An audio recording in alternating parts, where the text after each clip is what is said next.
இந்த சூப்பரான சிக்கன் எப்படி செய்யுதுன்னு பார்க்கலாமா? பார்க்கவே டேஸ்டியாக இருக்கா? அந்த மாதிரி ரெசிபியும் ரொம்ப ஈஸி தான். அதுக்கு ஃபஸ்ட்டு பேனை நம்ம வச்சுட்டு பேன் ட்ரை ஆனோடனே ஒரு 2 டேபிள் ஸ்பூன் கிட்ட ஆயில் போட்டுக்கணும்.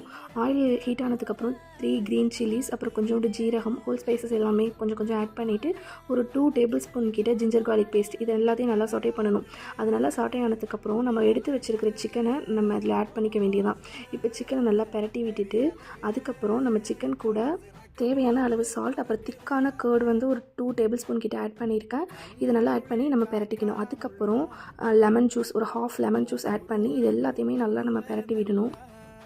இது எல்லாமே நல்லா மிக்ஸ் ஆகி குக் ஆகிக்கிட்டு இருக்கிற இந்த ஸ்டேஜில் நான் சிக்கன் 65 மசாலா ஒரு 2 டீஸ்பூன், அப்புறம் மிளகாய்த்தூள் ஒரு 2 டீஸ்பூன், மஞ்சத்தூள் ஒரு ஹாஃப் டீஸ்பூன், ஜீரகத்தூள் ஒரு ஹாஃப் டீஸ்பூன், அப்புறம் மிளகுத்தூள் ஒரு ஹாஃப் டீஸ்பூன் இது எல்லாமே போட்டுட்டு நல்லா மிக்ஸ் பண்ணி விட்டுக்கிறேன். நமக்கு சிக்கன் 65 மசாலாலையும் சால்ட் இருக்கும், அதனால் சால்ட் கொஞ்சம் பார்த்து போடுங்க. அதுக்கப்புறம் இந்த ஸ்டேஜில் நம்ம ஆனியனும் கொரியாண்டர் அப்புறம் கறி லீவ்ஸ் எல்லாத்தையும் ஆட் பண்ணி நல்லா பெரட்டி விட்டுக்கிட்டு நல்லா குக் பண்ண விடணும். நான் இப்போ இந்த ஸ்டேஜில் 1 டேபிள் ஸ்பூன் பட்டர் ஆட் பண்ணுறேன். நீங்கள் இப்போ ஆட் பண்ணாலும் ஓகே தான். அப்படி இல்லைனா ஸ்டவ் ஆஃப் பண்ணுறப்ப லாஸ்ட்டாக கூட ஆட் பண்ணலாம். நான் இந்த ஸ்டேஜில் ஆட் பண்ணிக்கிறேன்.